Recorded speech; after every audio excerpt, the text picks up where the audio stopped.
Hello. Good evening, good morning, good afternoon, mga ka-awesome, mga ka-ABC, mga kapatid. Welcome back to another episode of Daily Hours where we read, reflect, and respond to the Word of God daily. Bakit daily? Kasi kailangan din ng pagkain ng spiritual bodies natin. Kung paano tayo kumakain everyday for our physical bodies, ganun din for our spiritual bodies na nakukuha natin sa Bible, sa scriptures, and this is what we do every night before we go to bed, no, para mahaba-haba yung muni-muni natin. Ayos, di ba? And we are currently in the book of Numbers, chapter 30 na tayo, at ngayong gabi, patawid ang gagawin natin from chapters 30 hanggang first parts ng chapter 31 from the book of Numbers. At syempre, meron tayong mga kasama sa stream, mga ka-awesome natin, kasama nating mag-reflect and mag-share din na sina Johnny at si Kuya JD. Yun, no? Siyempre, si Johnny muna. Kumustahin natin. Bro, kumusta naman ang Sunday mo? So good, bro. Pero late na kasi ako kanina nung di ako nakapag-service. Late na. And parang nadiretso na namin yung from lunch to hangout. Ang bilis ng oras. Hindi namin napansin, no? Kaya yun. Pero enjoy pa rin naman. Babawi. May online pa naman. No? I'll review yung online worship namin mamaya. Yun lang, ayun. Bro. Awesome. Actually, kasama ko si Johnny kanina sa fellowship din eh. So, mukhang napasarap yung kain nila. What about Kuya Jades? Musta naman ang Sunday mo, Kuya Jades? Nice naman, bro!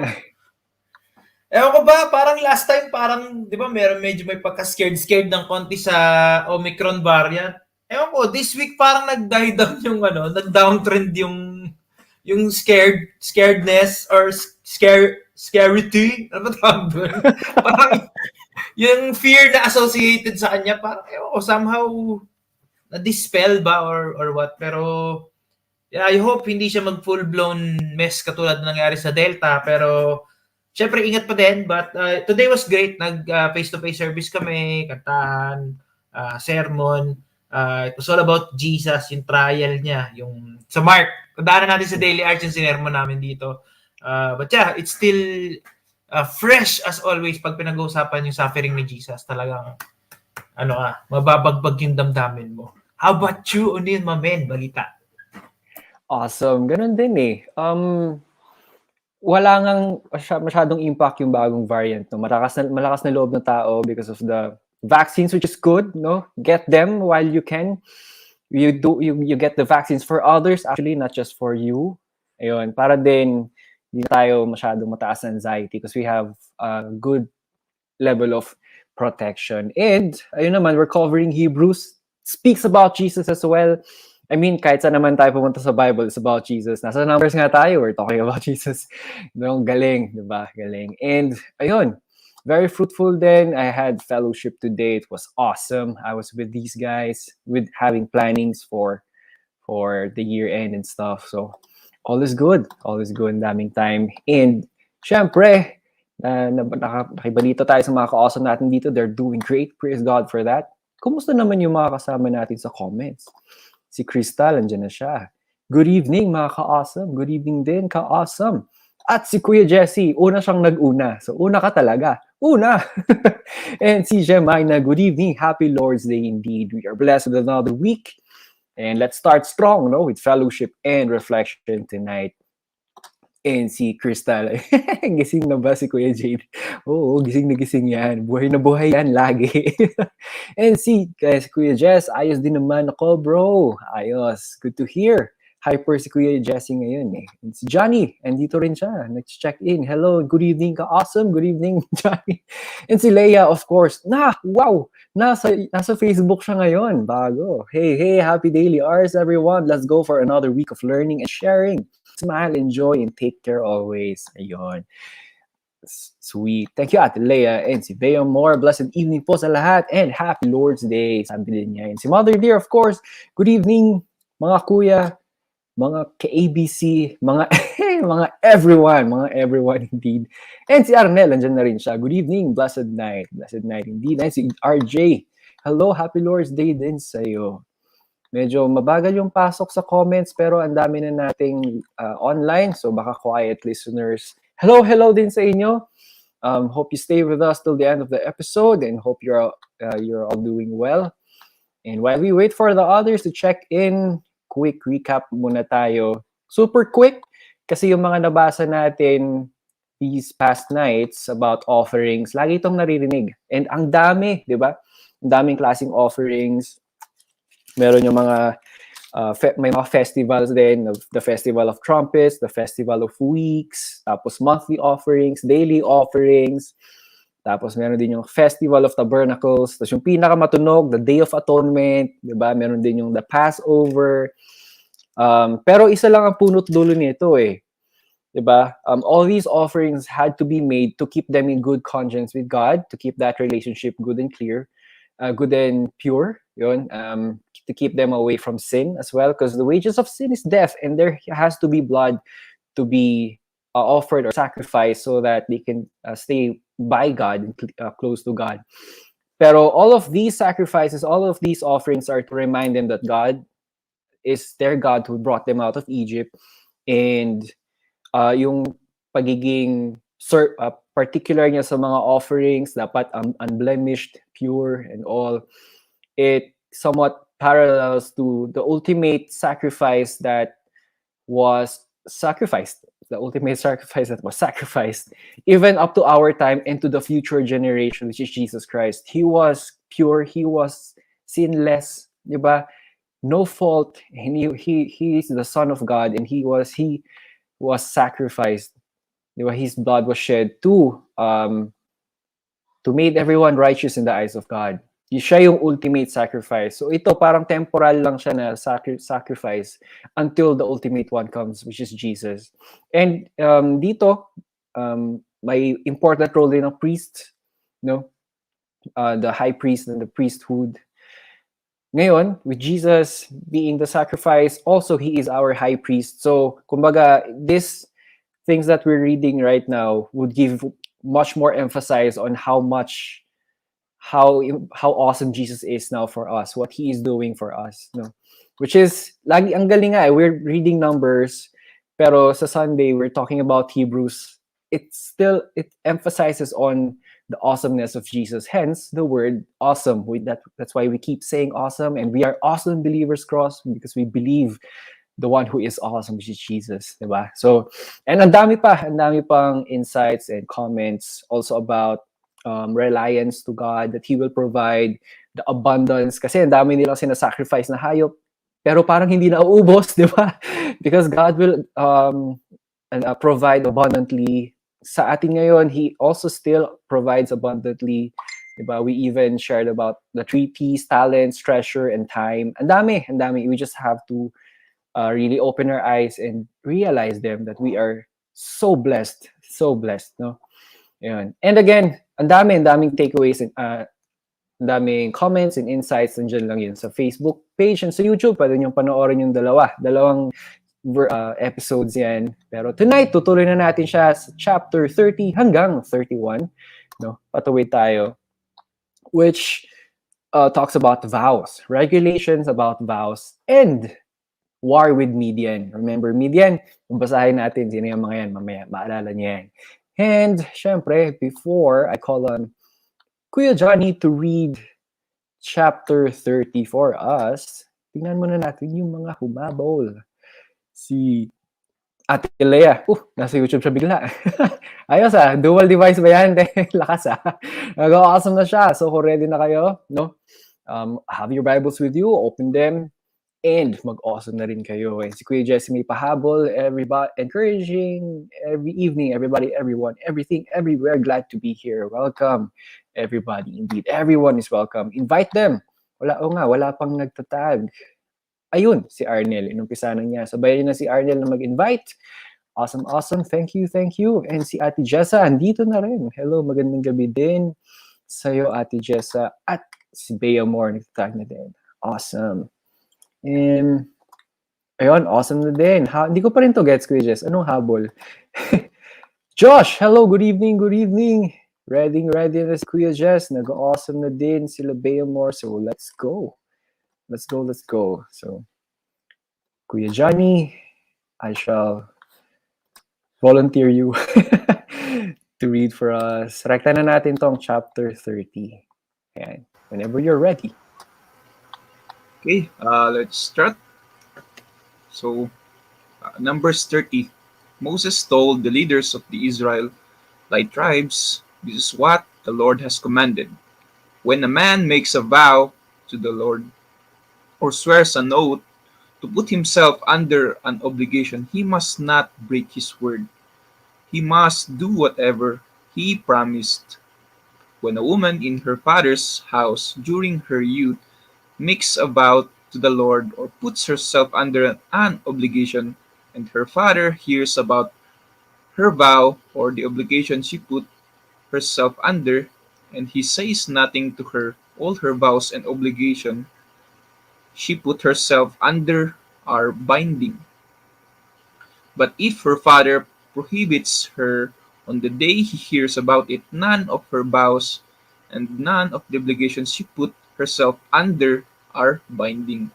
The Lord will release her because her father has prohibited her.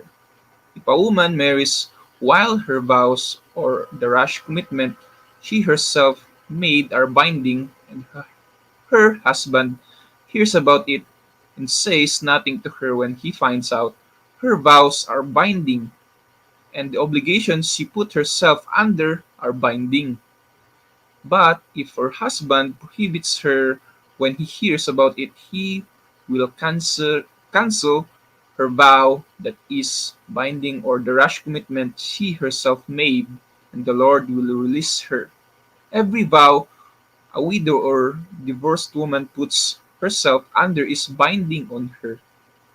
If a woman in her husband's house has made a vow or put herself under an obligation with an oath, and her husband hears about it, says nothing to her, and does not prohibit her, all her vows are binding, and every obligation she put herself under is binding. But if her husband cancels them on the day he hears about it, nothing that came from her lips, whether her vows or obligation, is binding. Her husband has cancelled them, and the Lord will release her. Her husband may confirm or cancel any vow or any sworn obligation to deny herself. If her husband says nothing at all to her from the day to day, he confirms all her vows and obligations, which are binding. He has confirmed them because he said nothing to her when he heard them. But if he cancels them after he hears about them, he will be responsible for the commitment. These are the statutes the Lord commanded Moses concerning the relationship between a man and his wife, or between a father and his daughter in his house during her youth. Yun. Thank you, Johnny. And dito no, about the vows, regulations about vows. Bakit kailangan ng regulation sa mga vow? Because it shows its importance. No? Kung ngayon may kontrata tayo, sa kanila, word of mouth lang. Di na nila kailangan pumirma. Pag sinabi mo, gawin mo. Kaya there needs to be a regulation about it. Kasi hindi to basta-basta. Yun. So tawagin natin si Kuya Jades. Anong insights niya sa chapter 30? Kuya Jades. Yo, ang naisip ko lang dito, Nanonood ba kayo nung Dora the Explorer? Di ba? Meron daw pagka na-identify na kung saan sila pupunta, sasabihin ni map yung place kung saan sila pupunta. So, puno, field, tapos bahay. Puno, field, bahay. And then yung map doon, meron siyang isang line doon na sobrang epic. Ang sabi niya doon, makikipag-usap siya doon sa nanonood, say it like you mean it. Gaganon siya. Say it like you mean it. Parang ipapaulit. Parang, basta may ganun eh. Hindi ko alam kung Blue's Clues ba yun o Dora, pero doon ko naalala sa map na yun. So parang din yung impression na nakikita ko dito na merong mataas na value na piniplace ang Panginoong Diyos sa mga commitments ng people niya.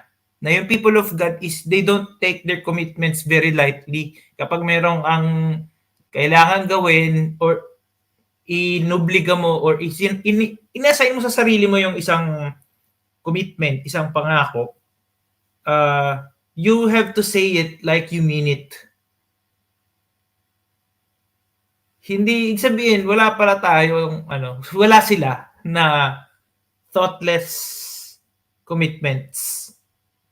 Parang ewan ko, 'di ba kasi sa atin ang dali lang natin yung tipong sabi nga may 3 kinds of commitment daw eh, yung I'll try, I'll do my best, at saka whatever it takes. Natutunan ko yan sa networking days. Kasi pag sinabing I'll try, more likely subok lang, di ba? Pero basically, balak mo talagang sirain yung pangako mo or kung ano man yung hinihiling sa'yo.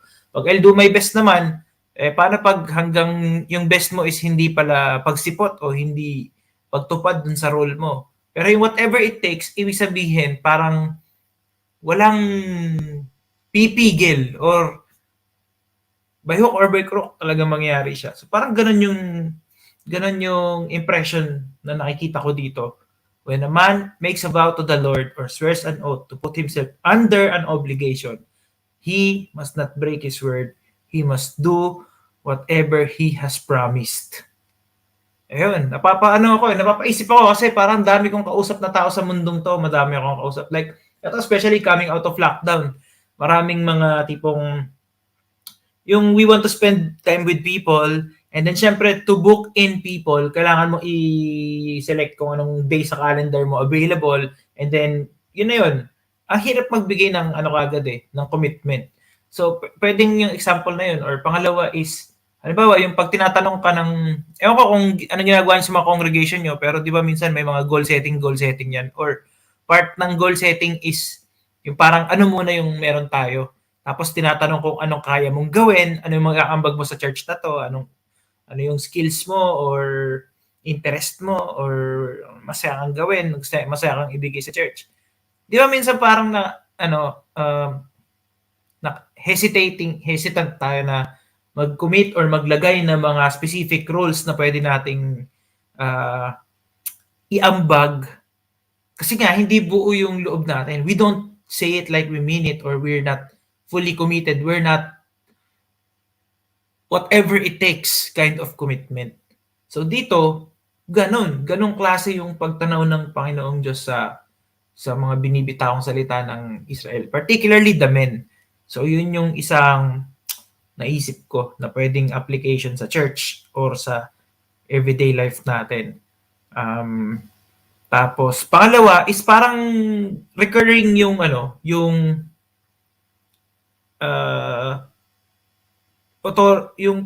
pagiging patriarchal kind of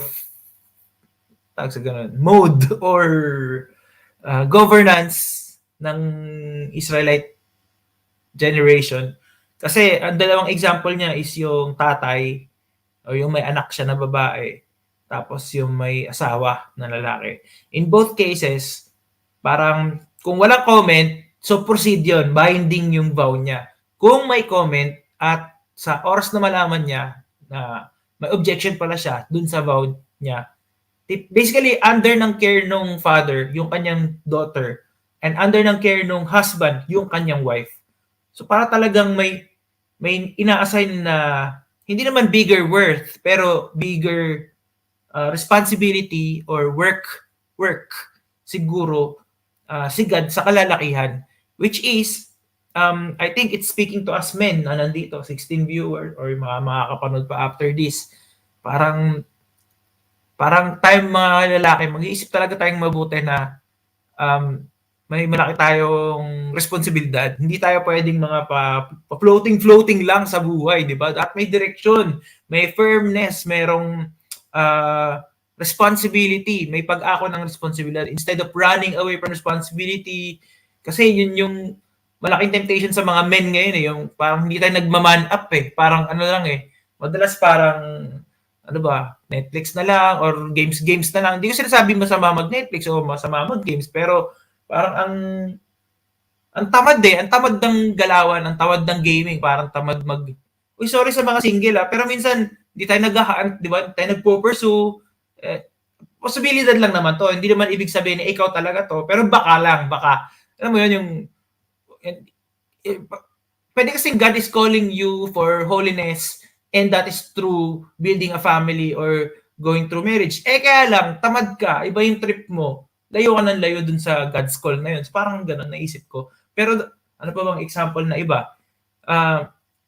Basta yung, halimbawa, kaya mo namang gawin sa church, hindi mo ginagawa. Hindi ka nagte-take ng responsibility or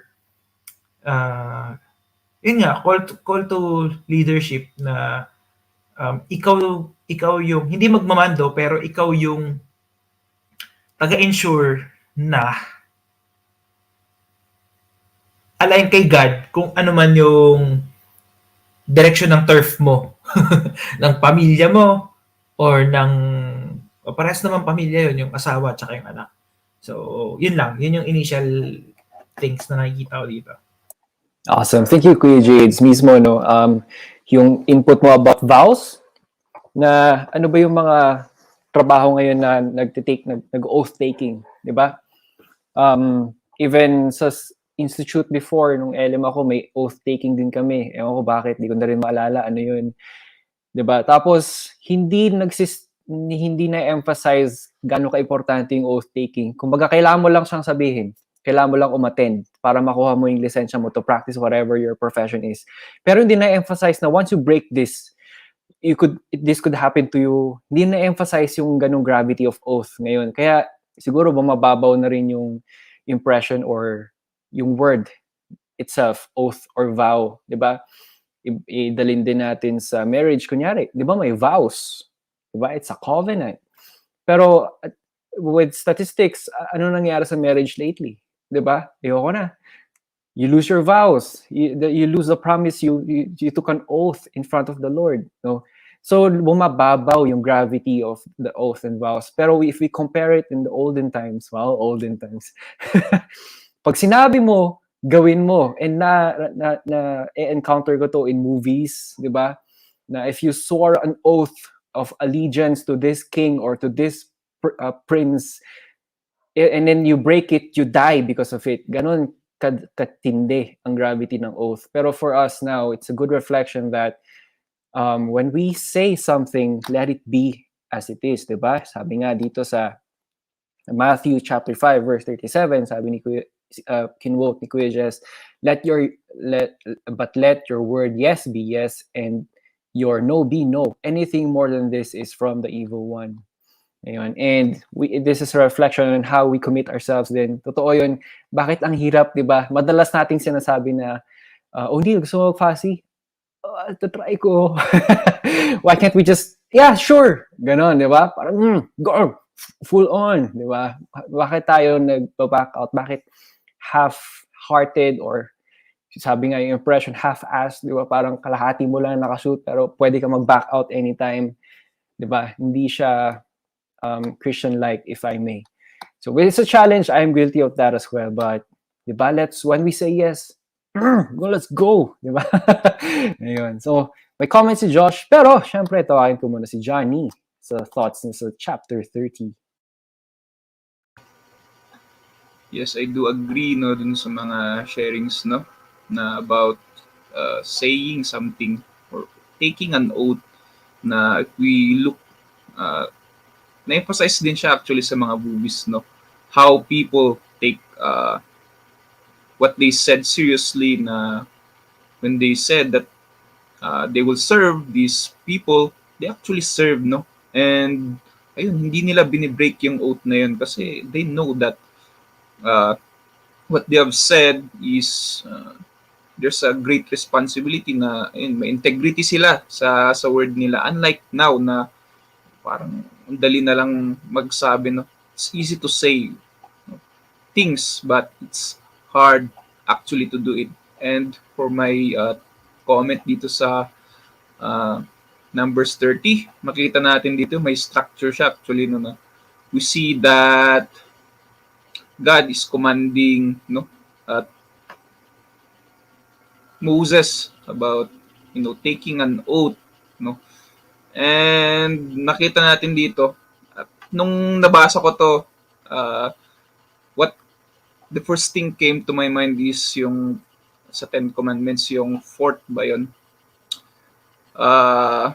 Yes, fourth, honor your father and mother. Nakita niya kasi dito, diba, sabi niya dun sa verse 3, when a woman in her father's house during her youth makes a vow to the Lord or puts herself under an obligation, makita natin dito na she is under the parang jurisdiction of her father, which makes sense na sabi dito, honor your father and mother, kasi during that time you're under, your parents represent you to God. Kaya ayun, ang laki ng bearing talaga ng parents natin because while you are underage or may guardian ka pa, ayun, yung parents mo actually represents you to God. So nasabi niya dito yung father, and I think because these were the age of, patriarchal, no, the men is leading. So her father doon na-emphasize yung role ng father, making siya yung nagde-decide, no, if he could, allow her daughter or nullify the obligation he put to herself. Kaya ayun, bumalik tayo sa Ten Commandments kung bakit napaka-importante ng honor your father and mother, because the first half of the first half ng Ten Commandments, parang related siya sa nature ni God, no? And the other half is pertaining to the nature of man, dun sa relationship ng man to man. But the first half is for the relationship of man to God. Ayun. So, ayun, na-emphasize talaga dito, her father, no? So, dun natin makikita na laki ng bearing ng honor your father and mother. And sa next verses, makita natin dito na rin yung silence, di ba? Kapag narinig niya yung vow na tinake nung anak niya, her daughter, tapos walang kibo yung father, wala siyang reaction. It's implying that he's allowing her daughter, pero when he reacts, tapos prohibits niya, yun, nananalify, no? Ang laki nung, nung effect nung decision pa rin ng father. And parang somehow I see the connection ngayon na when some people ask you, tapos ikaw, you stay silent, they say, silent siya, which means he's saying yes. Pang doon ko rin na na-relate natin sa from the ancient times until now, may relation, may pala kung bakit ganun, no? Silence means yes, na naririnig natin from other people. And ayun din, ganun din siya sa sa kapag a woman marries, no? Pag may husband na siya, ganun din. Hindi na siya under ng jurisdiction ng parent niya, ng father niya. Pero under na siya ng jurisdiction ng husband niya, no? Which pag ganun din, same with the daughter, when he hears yung vow na tinake nung asawa niya, tapos walang kibo siya, then God would allow, parang kinumit mo yan sa sarili mo, hindi nag-react yung husband mo, so it is on you, you should do that. But when her husband reacts and prohibits her, ayun, mananalify yung uh, obligation, no? Tapos, sa ibang ano naman, sa verse 9, no? Every vow a widow or divorced woman puts herself under is binding on her, which means kasi wala na sila sa parent, wala na silang husband, so it is on their own, no? Na taking vows, they should do it. Parang dito na tayo magiging independent.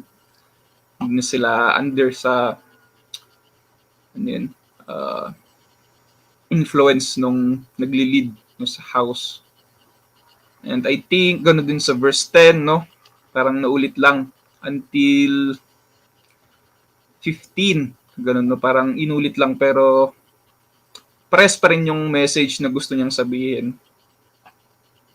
And for the 16, these are the statutes that the Lord commanded Moses concerning the relationship between man and his wife, or between a father and his daughter in his house during her youth. And yes, it's a good reminder for us, pero I think hindi na to applicable ngayon kasi because of Christ. So yun lang muna yung maano ko dito. Comment ko. Awesome. Thank you, Johnny. And isa pang napansin ko dito, no, na na-cover ni Johnny yung first parts about the father and the about honoring our parents, which is true. Our parents are here to protect us from obligations we somehow like put on ourselves, and they know we can't fulfill them, diba? They're the ones who are protecting us from destructions and all, keeping us intact in God. Tas dito sa part na to, itong verse 14, basahin ko lang. If her husband says nothing at all to her from day to day, he confirms. So yun nga, yung silence means, yes, let it be. No? He confirms all her vows and obligations, which are binding. He has confirmed them because he said nothing to her when he heard about them. But, verse 15, if he cancels them after he hears about them, he will be responsible for her commitment. Ayun. If he cancels, dito sa version sa NIV, sometime after. Baga, basically ang sinasabi is, hindi pwedeng pabago-bago ng isip. Vow nga siya di ba? When you took a vow, whatever you said on that vow, you fulfill it. Hindi yung pwedeng after 1 month, di ko pala kaya, I changed my mind, di ba? I retract my vow. Hindi ganun eh. You will still be under, may responsibility pa rin sila doon. And nag-sink in palalo yung shinare ni JD kanina, yung about yung work or ano ba, responsibility of man. Dito, it shows that whatever, as husband and wife, whatever you decide on, you should be in sync with each other or at least talk about it. Diba? Kasi hindi pwedeng isa lang sa inyo ang mag-agree tapos isa lang ang tatanggap ng responsibility. So you are supposed to be as one. Right? One unit na kayo, one person. Diba? You all already united in as one, in works as one. So, again, it's not about the marriage part. It's not about the relationship part. It's more on, nabanggit ni Johnny yung word na hinahanap ko kanina pa. It's about integrity. About of our words, of our promises, our oaths, and our vows. Our vows, they are very important. And sa sharing din ni Josh dito sa comment, sabi niya, when you vow a vow to God, do not delay paying it. For He has no pleasure in fools. Pay what you vow. It is better that you should not vow than that you should vow and not pay. That's in Ecclesiastes chapter 5, verse 4-5. Making promises to God is a very serious commitment.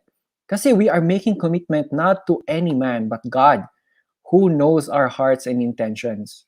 So let's keep our commitment in check, fulfill them, and let's make sure not to break our promises to God. Amen. And, di ba, ano ba yung mga commitment natin? Isn't it our relationship with Him, our faith in Him is a commitment? Di ba? So, di ba, keep that in check. That's why we're doing these reflections. We have fellowship, we worship, we meet together, remind each other, strengthen each other's faith. Because it is very important.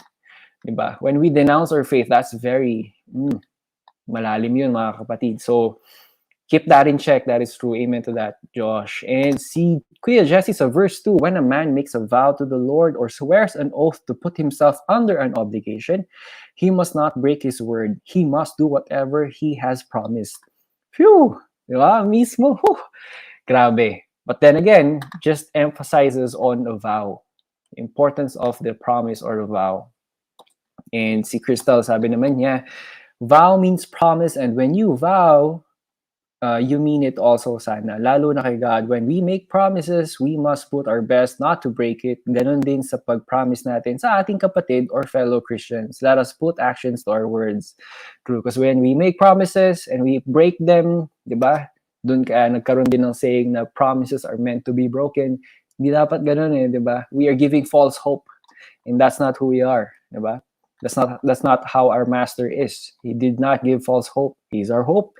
So should we mirror that? Yes. And si Ate Lea na nasa YouTube, it's really better not to make a vow. It's just true. No, we should not conform to the patterns of many that breaking an oath is just a standard practice. Diba? Speak with integrity instead. Mismo. Speak with integrity. Huwag tayong sumabay dun sa excuse na lang natin na, alam nga, nag-promise ako, pero diba, promises are meant to be broken.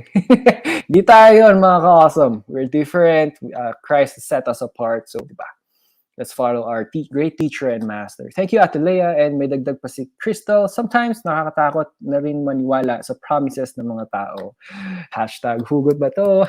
Pero it's true. It's true, right? We even question them. Oh, talaga ba? Promise mo yan, We say that because there's this hindi natin sure, di ba? Pero dapat pag nag-promise, okay. Di ba? I'll hold you to your word. Ganun sana yung reaction. Kaso ngayon, we question it. It's true, Crystal, I agree. The vow for God is better than any. Ayun. And the vow for God is better than any. Medyo nguyain ko lang to saglit. But thank you for your comment, Arnel. Na nasa YouTube siya ngayon. Awesome. And dagdag ni Kuya Jesse, continuation sa comment ni Tala, lalo na mga pangako sa halalan at babayad ng utang. True. Agree na, yes. No comment. Right. Shoutout sa mga may utang kay Jesse. Yun. Yes. Oo nga, di ba? And si Jane, meron din siyang sa comment na nasa YouTube siya ngayon. Hello, Jane. Kaya meron yung word of honor. There you go. So we're talking about integrity and honor. Kung ano sinabi natin, yun. So tama yung let your yes mean yes and no mean no. So mean what you say and say what you mean. Wow. Medyo tongue twister pero di ba? Totoo. It's about honor because this is, you build a kind of reputation pag you don't keep up to your promises, to your word. No one's gonna believe you. Di ba? Ang hirap ng paniwalaan, ang hirap mo ng pagkatiwalaan, and we are building this reputation to be an influence so that we can tell people about Jesus. So we have to take care of that as well. And who we are, it reflects our master. So again, all the more, ang hirap maging Kristiyano. But again, kaya natin yan. Kasama natin si Kristo. Sabi din ni Krista, si Kuya Jess lang yun. Okay. Utang na loob. Mas malalim yan, bro. Ayun. So, that is chapter 30. Kung may comments pa kayo or insights or question, lagay nyo lang sa comments. But then again, yes, regulations about vows. We've read about how important they are, and it speaks more of our integrity and our honor. So, yeah, let's keep watch of our words. And sabi, may dagdag pa si Jemina, sabi niya, sobrang relevant kasi people nowadays are normalizing na promise are meant to be broken. Totoo, di ba, Jemina? In here, pinakita yung importance ng vows and promises. Let us be responsible sa pagbibitaw ng words. True. That is true. Ayun. And now we even have contracts, and contracts are being di rin natutuloy, di ba? It shows how we are now. So sana ibalik natin yung integrity ng mga tao. Awesome. And that is chapter 30. Rekta na natin. Chapter 31 na tayo, mga ka-awesome, verses 1 to 12. Tuwagin ko ulit si Kuya Johnny. Screen share ko lang saglit. Ito naman is about them going to war with the Medianites. Teka. 1 second. Alright, ayan siya. Share. Whenever you're ready, kuya. Boom. Nawala yata, bro. Ayan. Okay. So, Numbers 31. 1 to 11 or 12? So, the Lord spoke to 12. Moses. 12. Okay. The Lord spoke to Moses, execute vengeance for the Israelites against the Medianites. After that, you will be gathered to your people. So Moses spoke to the people, equip some of your men for war. They will go against Midian to inflict the Lord's vengeance on them. Send 1,000 men to war from each Israelite tribe. So 1,000 were recruited from each Israelite tribe out of the thousands. In Israel, 12,000 equipped for war. Moses sent 1,000 from each tribe to war. They went with Phinehas, son of Eleazar the priest, in whose care were the holy objects and signal trumpets. They were waged war against Midian as the Lord had commanded Moses, and killed every male. Along with the others slain by them, they killed the Midianite kings, Evi, Rechem, Zur, Hur, and Reba, the 5 kings of Midian. They also killed Balaam, son of Beor, with sword. The Israelites took the Midianite women and their dependents captive, and they plundered all their cattle, flocks, and property. Then they burned all the cities where the Midianites lived, as well as all their encampments, and took away all the spoils of war and the captives, both people and animals. They brought the prisoners, animals, and spoils of war to Moses, the priest Eleazar, and the Israelite community at the camp on the plains of Moab by the Jordan across from Jericho. Ayan, dyan muna tayo. Pa-intro lang muna yung war against the Medianites, no? Tuloy natin bukas. So, dito sa part na to, they were commanded to go at war, no? With vengeance. Because remember what happened? They fell into sin, temptation, because of what with the Moabites, Midianites, sorry. Midianites, diba? So, vengeance. And ayan, tuwagin natin si Kuya Jades kung anong thoughts and insights niya dito sa verses na to. Yun, tingin ko ang direct parallelism niyan sa ating panahon ngayon is ano ba yung attitude natin towards sin in our lives. Sa case na to, yung chapter, ba't niya ba kailangan ng vengeance? Kasi ng chapter 25,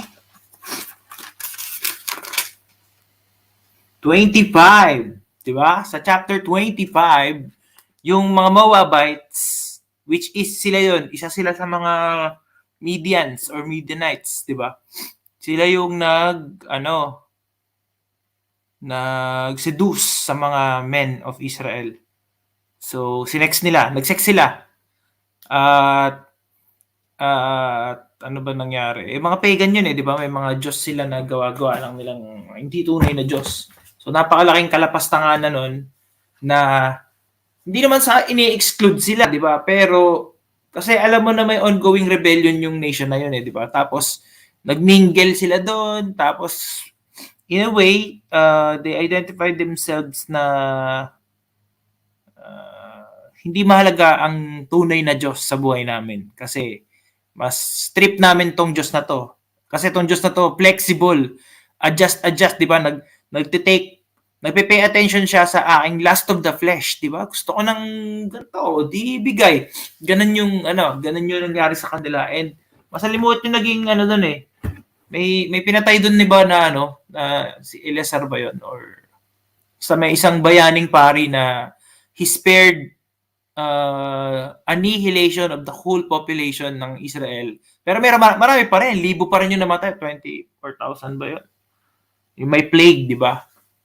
Pero ang ginawa niya para ma-prevention is siya tinuhog niya yung kung sino man yung Medianite woman na yun at saka yung bahagi ng isang lalaking Israelite na gumawa nun. Isa dun sa mga gumawa nun. So, it defiled the people of Israel, and can you imagine 24,000 dead people on the street, di ba? Parang, oh man, napakalagim nun. So, kaya ganyan yung attitude ni God, execute vengeance. Sabi nga, huwag kang anger, di ba? Parang wrath, gano'n. Yung may galit sa puso, gano'n. Pwede yun. Hindi, pwede yung gano'n, kaya lang, towards what? Towards sin. Towards yung war. Dapat at war tayo sa ating mga sins. Hindi natin binibaby yung sin natin. Hindi natin tipong hinahainan pa, pinapamper pa, di ba? Parang, gustong-gusto pa natin, instead na pag-usapan na natin o ibuko na natin, i-harbor pa natin lalo. So, ganyan yung attitude ni God towards what defiles His people.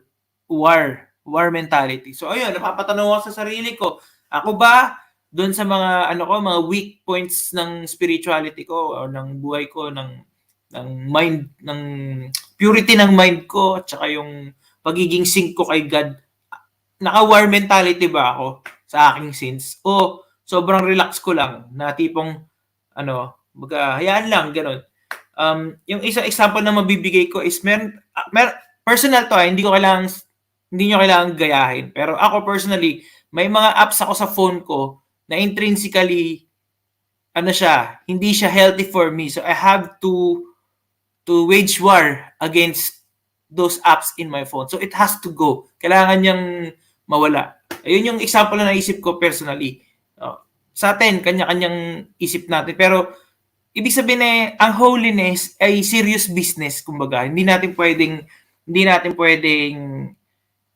i-relax lang yung sarili natin na, hindi, naman ako, spiritual naman ako, or hindi, I love God, or Facebook ako, I love God. It looks like I love God in my Facebook profile. Hindi ganun lang di ba? Pagbaba ng screen, pagpatay ng phone, pagtapos ng lahat ng service natin, ng daily hours, ng mga conversations natin, when you get off the phone from a conversation, you will still live your life, di ba? Na andun na agad yung temptation. Are we at war? Because God was at war with the Medianites, with the Moabites who defiled His people. Galit ba tayo sa sin natin? Sa Romans 1, di ba? Ganun na naman yung language na ginamit ni God na the wrath of God, W-R-A-T-H. Ang puot ng Diyos ay naihayag o nabunyag sa lahat ng kalapastangan ng ginawa ng Diyos. Na sinusuppress ng tao yung katotohanan. Obvious naman may Diyos, pero yung galawan, parang walang Diyos. Hindi nagpapasalamat, hindi nagbibigay ng kapurihan sa Diyos. Ganon yung galawan ng tao. So tayo, nakakilala tayo sa gospel. Alam natin yung story of Jesus Christ. Alam natin, He's setting us free from a life of slavery and sin and death and corruption. Aware na, open mind na natin.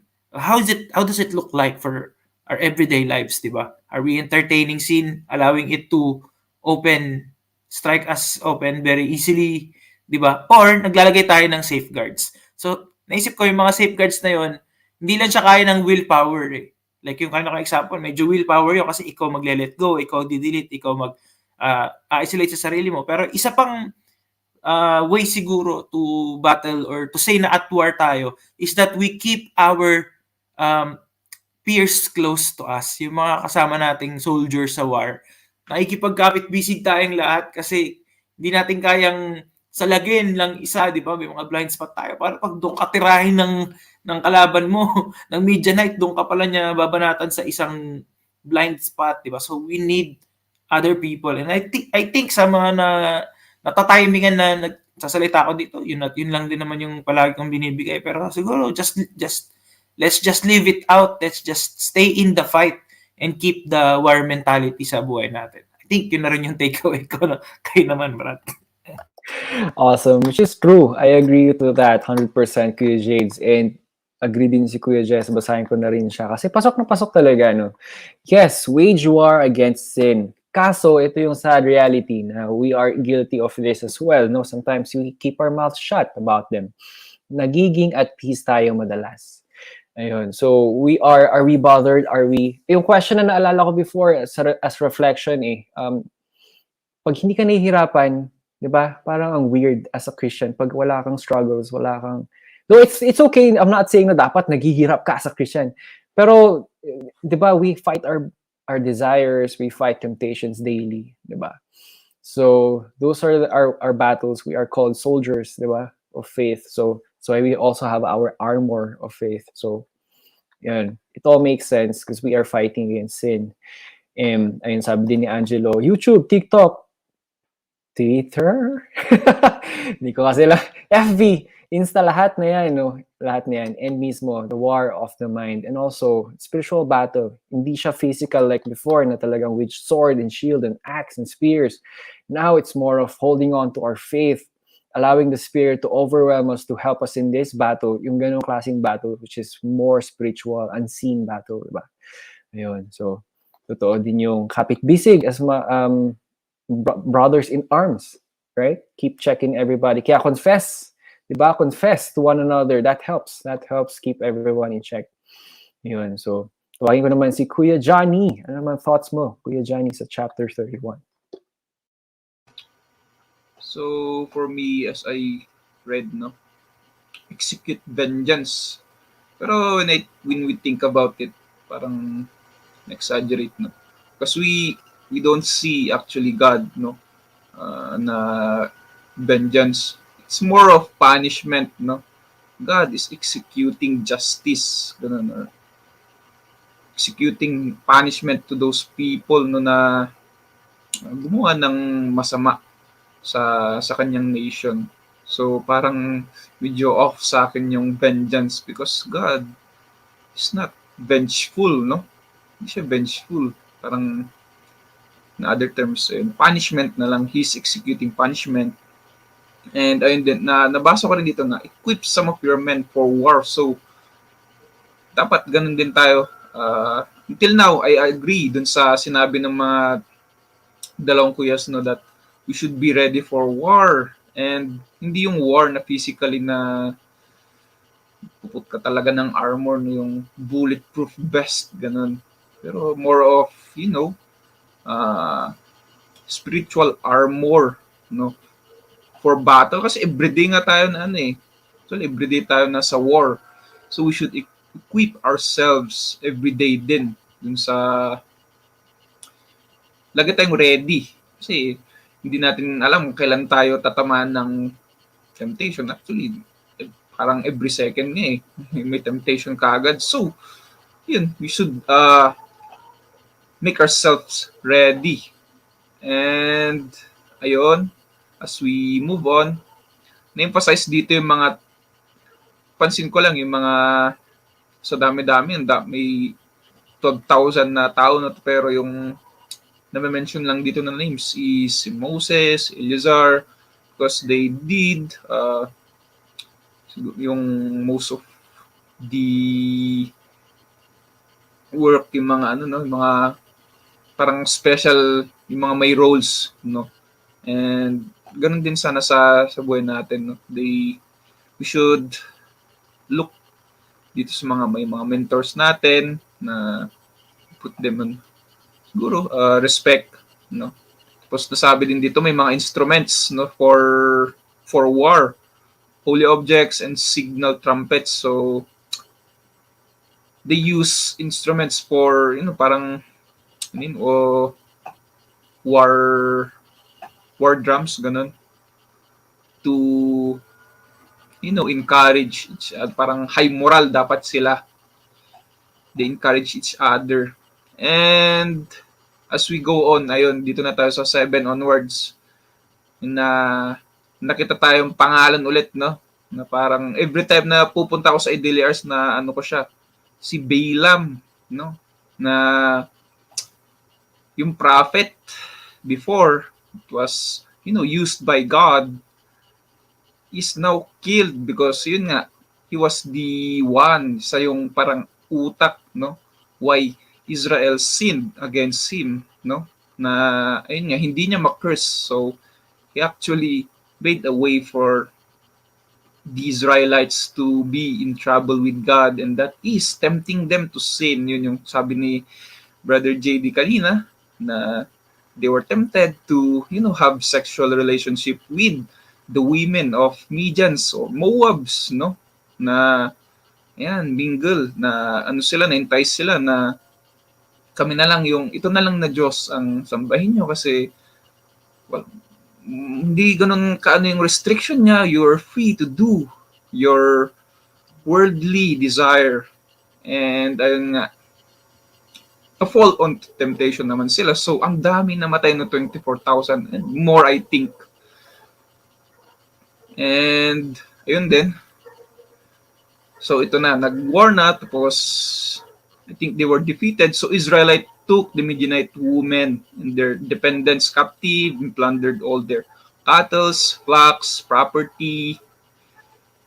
Tapos, binurned all cities where the Medianites live, as well as their encampments. Ito yung kinatatakutan nila, yung plundered, may held prisoner, and then burned city. Yun yung kinakatakutan nila nun, di ba? Pero hindi sila nakaiwas eh. Because God is with these people, no, yung Israelite. And ang napansin ko lang din dito, they took away all the spoils of war and captives, both animals and people and animals, brought prisoners to Moses, no, dun sa mga in charge. Kung ayun, makikita natin na yung mga refugees, yung mga spoils they give kay Moses, and Moses would probably ask din God of what they would do dun sa mga spoils na yan, if they would burn it or they would take it for themselves, kasi yun yung reason kung bakit they were in trouble, no, sa later, na may mga after the war, yung mga spoils, may tinatago sila, ganyan, yung mga idols, tinatago nila, and that put them to trouble, no, na papanish sila ni God. And yun nga, medyo spoiler yung sinare ni Brother JD, na the people were saved because, Eleazar struck yung daughter ng isang high official ng Median na nakipag have sexual relationship sa isang Israelite. Ayun. At dun na end yung wrath niya, no. Actually, God was pleased nung natusok yung dalawa, tumagos. Basta para silang barbecue, no. Tinusok ni Eleazar, and at that moment na please si God, and He ended His wrath, and ayun, na-save yung people. And I think that's where our reading for tonight ends, and yun din yung comment ko for that verses. Awesome. Thank you, Kuya Johnny. Indeed, no. Alala ko yun, si Phinehas, because of his zeal to his God, no. Na in-end ni God yung plague niya. 24,000 died that day. Pero it could have been more without Phinehas, no. And because of one man's action, saved a lot more. So which means that our actions goes a long way as well, no. We're going back to chapter 25. Everything connects, and mismo pinaka takeaway ko dito sa part na to is that our war against sin, it's the battle we fight daily, and it does not end. It only ends when we are finally with the Lord, when we're dead. Diba? Pero it is a continuous battle. It's tiring, just like war is, diba? Ayun. And sabi nga ni Johnny, that is our reading for tonight. Chapter 30 hanggang 31. First parts of chapter 31, tutuloy natin bukas kasi may nangyari sa spoils of war nila, no? May uutos din on ano gagawin nila doon. So we are now headed to our takeaways. So mga ka-awesome, share nyo na yung mga takeaways nyo for tonight. Mga striking verses, diba? stayed with you until the end of the episode, share it with us. Tawagin ko na si Kuya Jades for his takeaways tonight. Sa akin, bilang asawa at bilang ama, kailangan kong pangunahan or galingan yung pangunguna sa aking turf. Diba? At kailangan nagpe-pay attention ako kung saan kinocommit ng asawa ko at ng anak ko ang kanilang mga sarili. Although hindi naman ako Israelite, no? Pero nasa pangangalaga ako sila. Head ako ng pamilya na to. At sa mga hindi pa nandito sa life stage na to, one way or another, di ba, papunta tayo yung mga kalalakihan dito. So, i-train natin yung sarili natin i-align. Kasi may hint na ng design ni God dito pa lang sa Israel, di ba? Yung headship, yung leadership. Hindi naman sa binababa yung mga babae, pero role talaga natin to na manguna, mag-set ng isang clear spiritual direction para nang sa ganun, tayo, 10 ng ating, parang politiko, tayo at ang ating mga angkan, yung magiging descendants natin, di ba? Itutuloy nila yung heritage na yon na let your yes be yes, di ba? Yung pag nagbigay tayo ng commitment, malakas yung conviction natin, kayang-kaya natin panindigan yung mga vow natin. Kasi we took responsibility, di ba? Tapos make sure talaga natin na naka-align yung landas na tatahakin natin sa Panginoong Diyos. Kung ano sinabi ng Diyos, yung compass natin ay influence niya. Right? So, yun, sa mga kalalakihan. Sa mga... Tapos yun sa later stage naman is yun, kailangan kong patuloy na maging isang alertong Kristiyano. Dahil ang tukso ay nasa malapit lang. It's very closer than we think. And we're not safe, mga kaibigan, di ba? Hindi porke naging Christian na tayo, immune na tayo. Mas matindi nga yung laban natin. Kaya dapat, naka-war mentality tayo palagi. And this is very helpful, itong pag-aaral ng salita ng Diyos, yung fellowship sa mga kapatiran, being vulnerable to one another, confession, repentance, di ba? Nangyayari dapat yan in our communities. We just don't talk about it. We actually do it. We just don't read yung confessing your sins to one another. We just don't read repent and be baptized, yung mga ganong words na yan. Hindi natin tinathrow out lang yan na mga parang pang mga magic spells, ganon. Hindi ganon lang yung tingin natin sa kanila. Kundi these are realities, ongoing realities that shape us, it change us, it put us into a direction of legit holiness. So, again, talagang ina-advocate natin dito, wag na tayo dun sa externals lang, di ba? Let's not be people who broadcast an appearance of holiness, but be holy really, di ba? Sabi nga sa Peter ba yun, yung be holy for your Father in heaven is holy, di ba? So let's take holiness seriously by eliminating or safeguarding yung sarili natin to be preserved sa sting ng mundong ito, di ba? Syempre, ayaw din naman natin maging awkward, pero ayaw natin mag-compromise. Kasi yung kalit-litang compromise na yun, pwedeng yun yung pwedeng yun yung saturate sa buong pagkatao natin. And lahat ng big sins, nagsimula lang dun sa maliliit. So, ito nating i-harbor. Dapat pag nakita mo pa lang na may maliit, okay lang siguro sa stage ng pakikibaka sa kasalanan na maging legalistic tayo.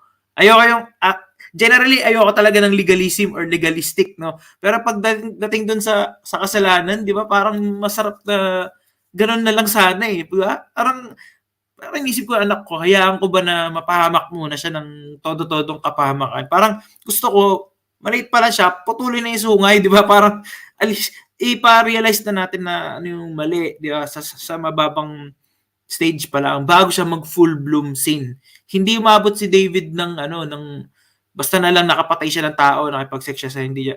May may mga gradual stages yun bago yun mangyari. So, dapat naka-war mentality tayo pagdating sa ating holiness. At gamitin natin mag-leverage tayo sa ating mga kapatiran. And yun, yung mga words ng Panginoong Diyos, kaya nating i-saturate yun, i-change nun yung the way we view life. So yun na yun. Basta, tuloy-tuloy lang, legit spirituality lang tayo. Walang authenticity lang tayo, wala na lang pagpapanggap. Yun. Awesome. Amen, Kuya Jades. Kuya Johnny, what about you? So yes, I do agree. Yung takeaway ko din is yung about yung taking vow, no? Kasi napansin ko yung sarili ko noon, if someone asked me about, ikaw na yung in charge dito, ganito, tapos mag-iisip ka pa ng rason, no? Kasi ganito eh, ano yun, may gagawin ako, baka mahirapan, ganun. Basta ang dami mong pasikot-sikot, hindi mo lang sabihin na wag or ayaw or no, di ba? Na ngayon, na-apply ko naman na siya actually. Kasi ah, kanina lang na kasama ko si Kuya Jess, sabi niya wala siyang kasama sa dealers, tapos sinanong niya ako, uy, gusto mo mag-dealers ulit? O, sabi niya, naisip ko, wala naman akong ginagawa. Di yes, sabi ko na lang, yes. Hindi yung parang gagawa pa ng rason para, reject the proposal na mag-iisip pa ako ng rason, kunwari ganun, pero no din lang yung pupuntahan.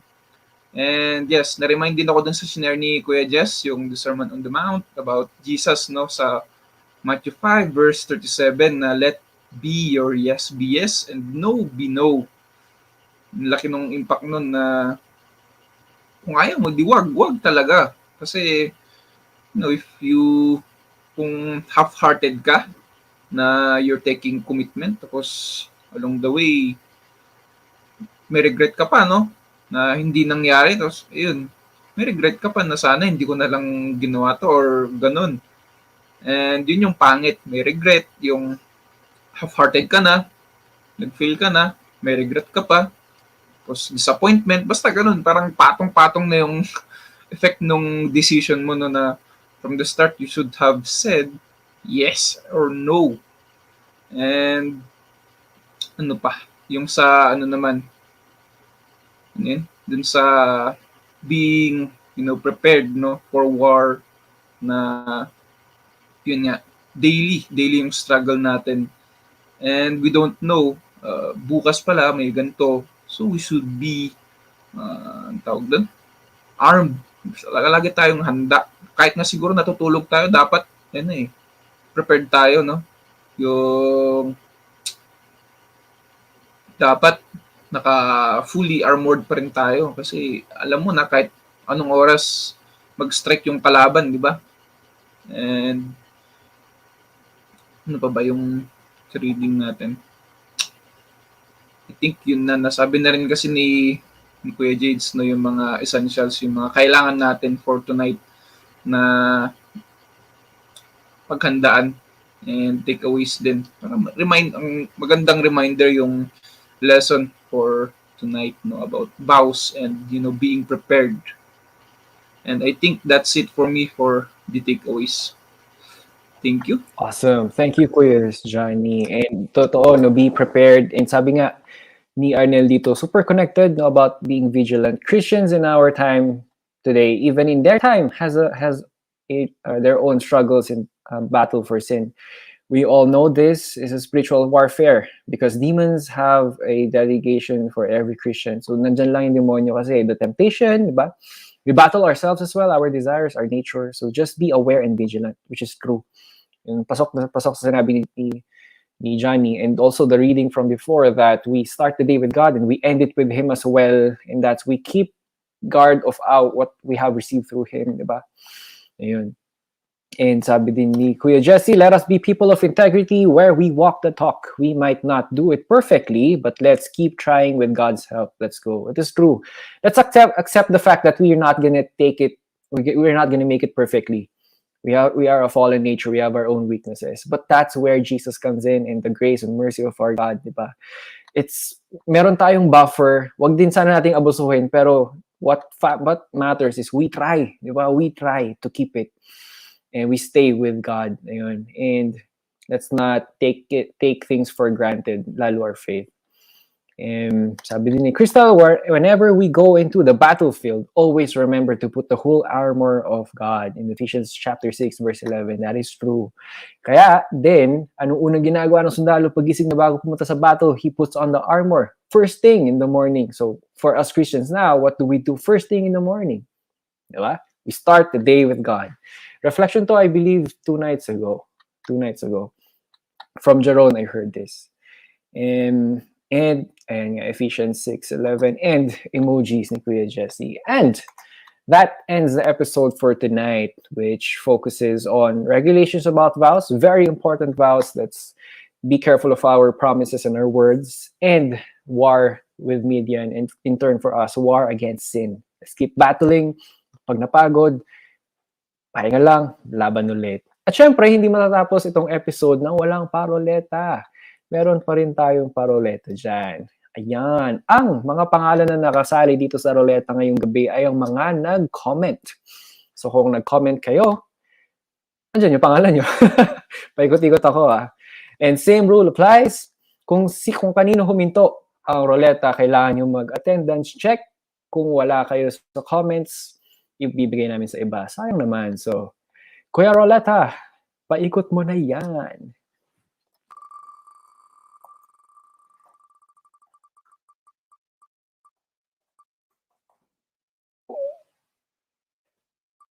Ang labo. Sino nanalo? Arnel! Andyan ka pa ba, Arnel?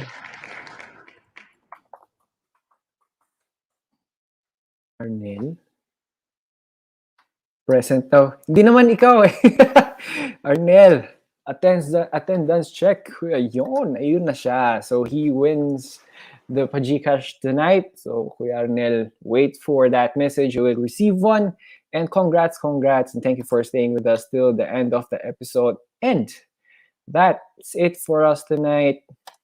Mga ka-awesome, mga kaibigan. Kita-kits ulit bukas. 9 p.m. dito lang sa Facebook. Meron din sa YouTube at sa KUMU. Sabay-sabay natin tapusin ng Book of Numbers. Malapit na nating matapos. And as always, stay healthy, stay awesome, stay with Jesus, mga kapatid. Kapit lang. Thank you, Kuya Johnny and Kuya Jades. Good night. And fellow Christians, mga ka-awesome, thank you as well for being with us every single night. So like I said, sabay-sabay natin tapusin itong book. And don't forever reminder natin, let the light shine wherever we are. Let Jesus be seen in us. Let the love of Jesus be seen in us as well. Good night. God bless. And of course, don't forget to pray. Bye-bye.